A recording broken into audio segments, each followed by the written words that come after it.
100,000 displaced people are living in Pukul camp near Bangui airport. Forced out of their homes by the violence that is rife in the city, the security they find here is only relative. On January 2nd, shooting at the airport led to the death of 2 children. That day, MSF, the only medical organisation in the camp, treated 40 wounded. But the endemic insecurity compelled MSF to cut back its activities for several days. When they returned to the camp, the teams launched a campaign to vaccinate 68,000 children against measles. At the clinic, 500 people attend for consultations daily.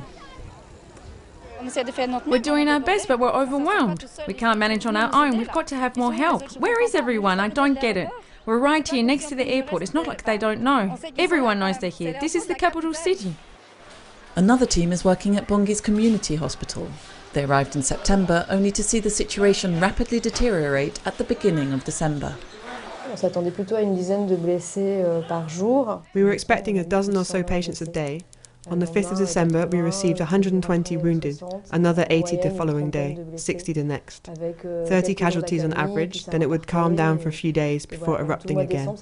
It was like that throughout the month of December. The beginning of January is looking calmer, but we can't be sure of anything. Patients arrive here with machete and stab wounds, sometimes even wounds from torture.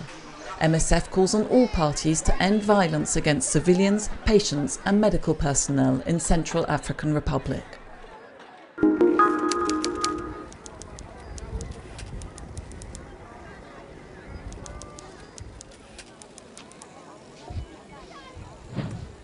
Here we are 50 kilometres from the town Bor, where the army is trying to regain control. Bor has been in rebel hands since the end of December. The civilian population has fled. Most of the displaced are women and children. Forced to leave at a moment's notice, they have few personal belongings. Here in a Westelijke camp, shelters and hygiene facilities are all too few. We are still under the trees, as you have seen other people. So we just live under the tree, no houses. And then many people, they are sick here, diarrhea and vomiting. So, and you know what, in a place where people are congested, there is no latrines, so people, they could just go around the bush and then from there they spread the disease. The poor living conditions and lack of access to clean water and food all contribute to the risk of spread of disease.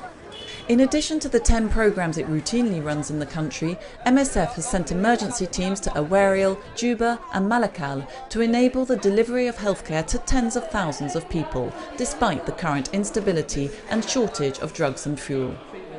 The teams in Awariel not only provide medical treatment, but also organise distributions of clean water and food. They are also launching a measles vaccination campaign. The teams confirm that the situation is critical. The fighting means that part of the population is deprived of medical care, a population that was extremely vulnerable even before the conflict.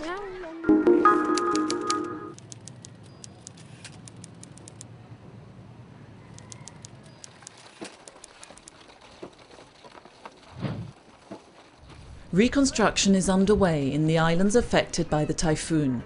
Despite the unprecedented magnitude of the disaster, the authorities swiftly implemented a response system. But there remains a shortage of medical care, especially emergency and hospital treatment. While consultations at Tacloban's Bethany Hospital mainly involve infected wounds and chronic illness, many women go to the hospital for pregnancy-related complications.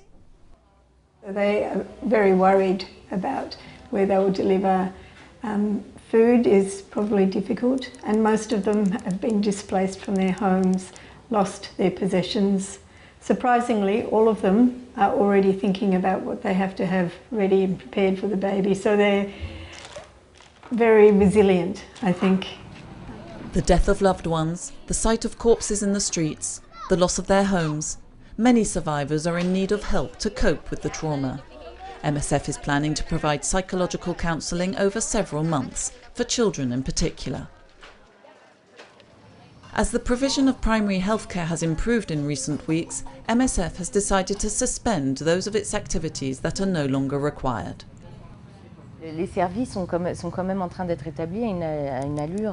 Public services are being restored incredibly fast. We hope they'll be up and running in a few months. MSF's objective now is to help with the reconstruction effort, and more particularly rehabilitating health facilities. An example is Birawen Hospital, which was badly damaged during the typhoon. In the meantime, the medical teams continue to ensure that the population's medical needs are met.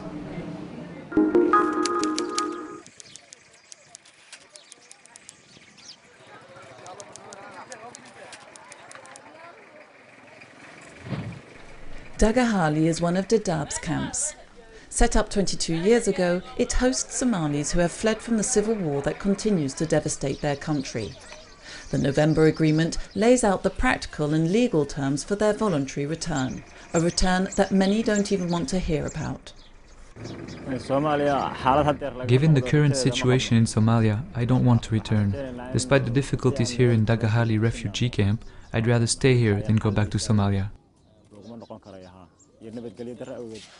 The MSF team providing healthcare to refugees in Dagahali bear witness to the humanitarian emergency here. While discussions on the return of refugees to Somalia may be a positive step, they must not be at the expense of providing adequate aid to those still living in Kenya. It's a very congested, the hygiene is a concern, the nutrition of the population in the camp is a major concern, the insecurity is another concern. MSF recently conducted a survey among its patients in Dagahali. The results showed that in spite of the poor living conditions and endemic violence, 75% of these refugees do not want to return to Somalia. These people still depend on humanitarian aid for their survival.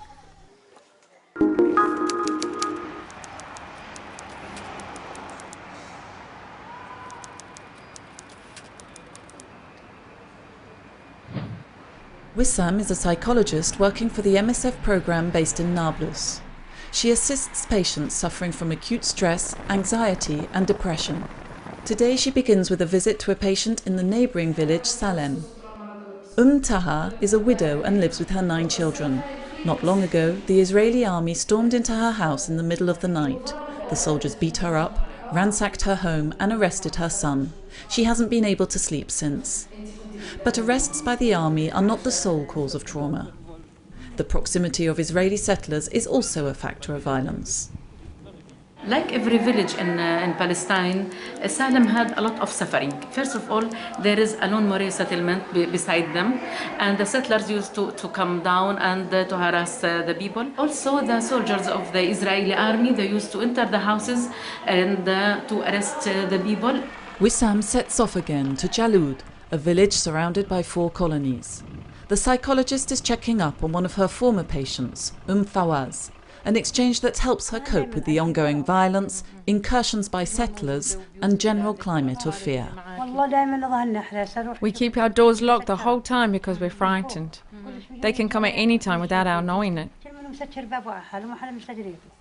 The 10 olive trees recently torched by settlers hoping to intimidate the Palestinians into leaving are a sign of these assaults. Anxiety and depression. This is the price Fawaz pays to live on her land.